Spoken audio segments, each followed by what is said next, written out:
Hello, my fellow YouTubers and my TikTokers. You guys ready for a nice little experiment on Ed's wheel? I'm working on the dynamics between the strong magnets of the neodymiums right here, four number 52s, inch and a half, strong.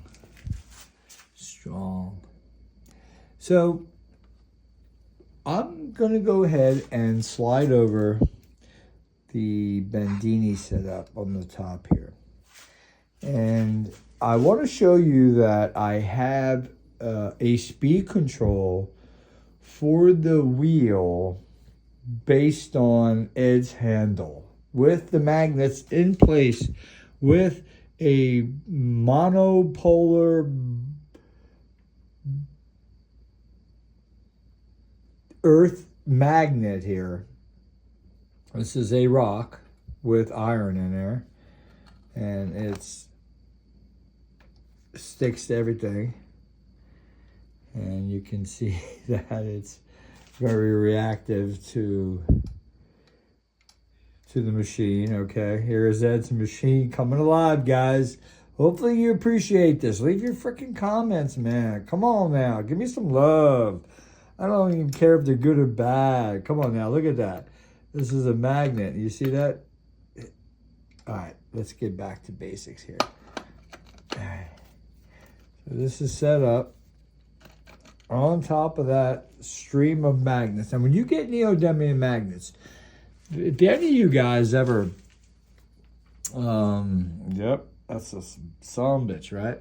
Any of you guys ever mess with magnets, especially neodymiums, I always try to like alter them like I do with the iron and the coil, and I can alter either pole or whatever. But no, these are so strong because of the materials that are so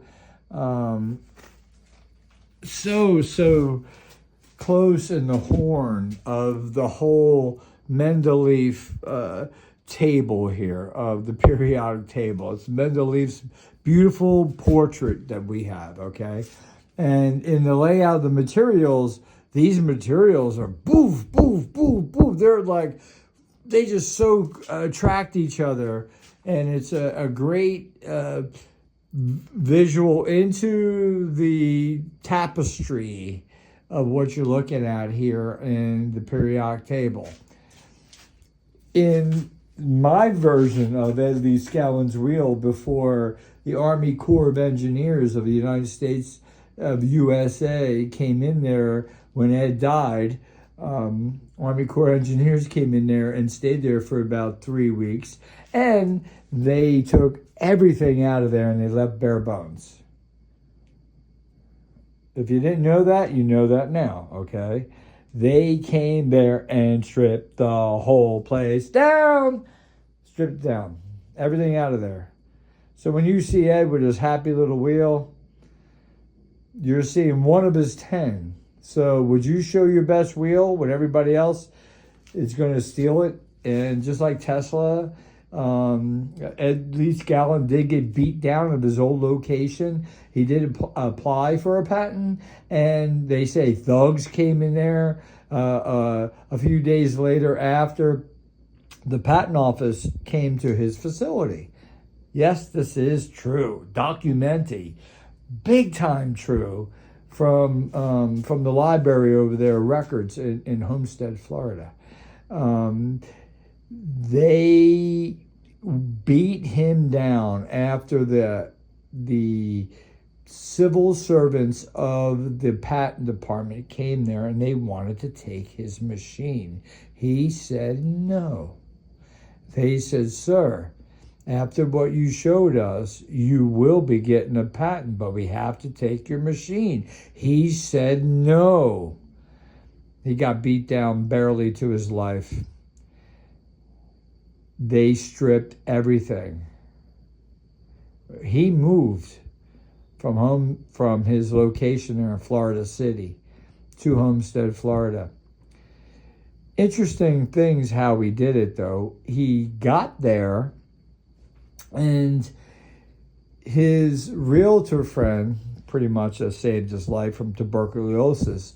Found him on the side of the road. Took him in. The wife nutritioned him back, gave him good soups, and basically he came from Latvia to the state of Washington, where he was a stonemason that became somebody that works in timbers now. And he got tuberculosis from working in the sawmills. And that was pretty common. Ed Leedskalnin went and found this location based on his friend who said, I could sell you this for dirt cheap. It's 10 acres or 20 acres. And it's off of US 1. Well, Ed already had his furniture made in stone. He already had his followers going, and people loved him. He was very outgoing, but reserved in his work, in his studies.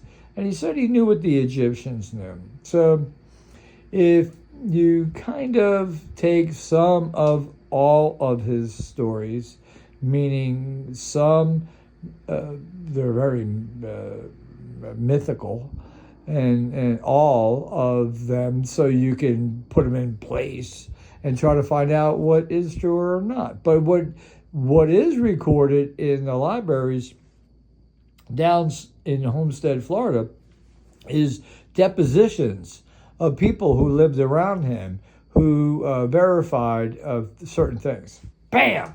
How you liked that now, Pilgrim? So Ed Leedskalnin got to his new property in Homestead, Florida, where it stands now, and he built a trench. And the trench was 2 feet wide, 6 feet long, 6 feet deep. Do you know that trench is the original trench that's underneath where his dwelling is? That's where he started the quarry. Outside his dwelling, in the backside of his dwelling, when you go in his 2-story little dwelling, the backside is the first start quarry. When the Army Corps of Engineers came in there, they came and filled all the quarries. Ed had a lot of hit and miss motors there. His best friends were the locals, and especially the junkyard. He loved the junkyard. I love the junkyard. I love the junkyard since my first time in New Jersey in the junkyard. I just thought, who would want to be anywhere else? Who would want to be anywhere else? But that's me. So getting back to this, I found out that when you get this wheel turning, we're starting a heartbeat, okay? And you got this monopolar rock that's now taking this magnet. And the magnet's trying to figure out what the frick is going on, first of all, because it ain't got ferrous metal in front of it by itself. It's got something that's boom, boom, boom, boom, boom, boom. It's got dielectrics all in between it. It's firing all over the place. It's got its own little poles going. I bet if I took a day, in which I haven't, oh, this is going to be fun. Oh, this is shit fun. Here we go. I don't know if the pole's right, though. Let's check the poles. That way towards theirs should be north. The green. Where's the green at? Here we go. All right, so she's setting good. There's north. Just one check. Sometimes I got to realign them. Let's see what's going on here.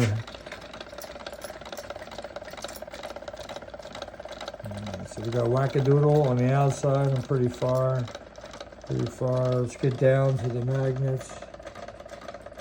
There's a south. There's a north. South, north, south, north. Then we got motion inside here. You can see that there's north there. It's hard to see with the light. That's north.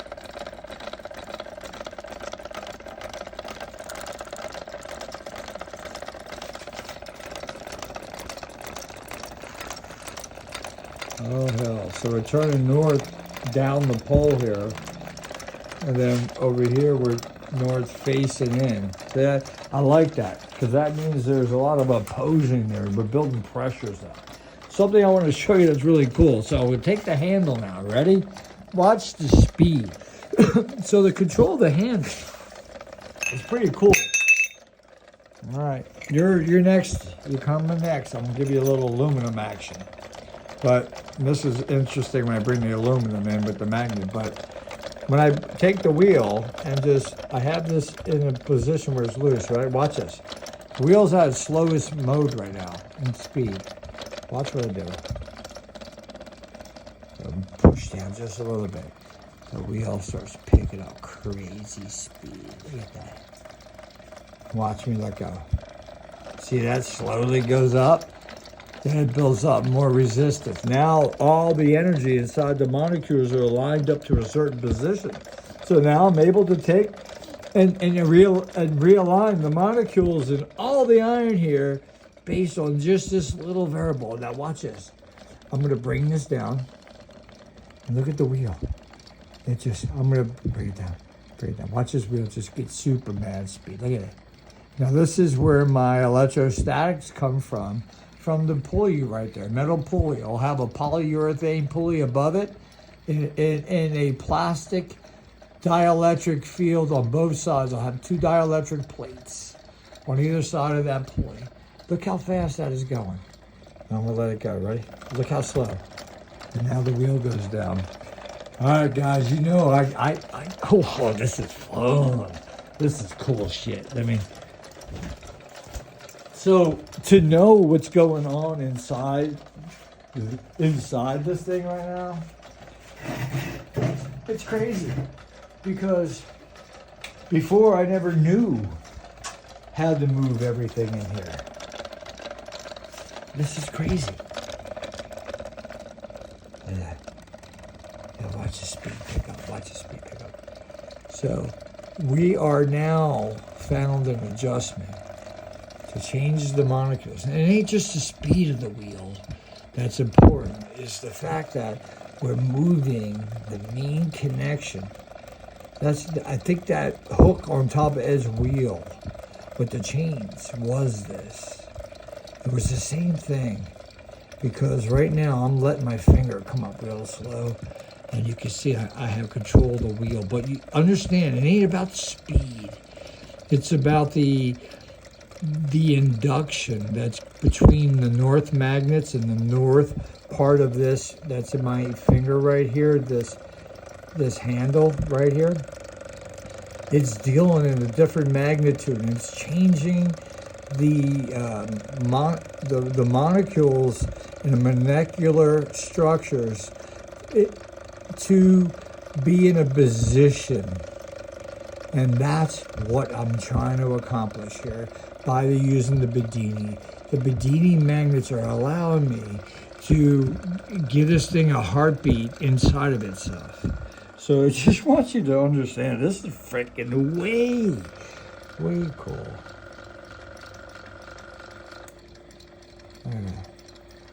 The wheel is in fine humming.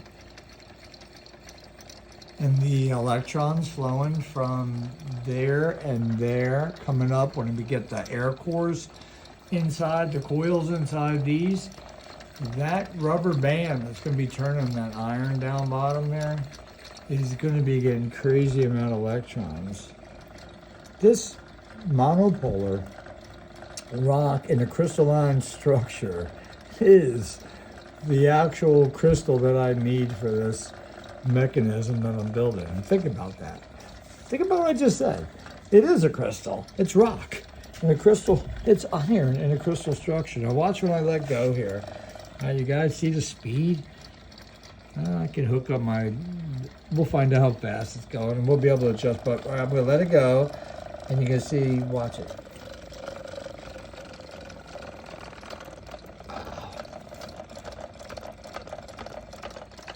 All right, well, let's just say, guys, I didn't mean to take up so much of your time. I apologize.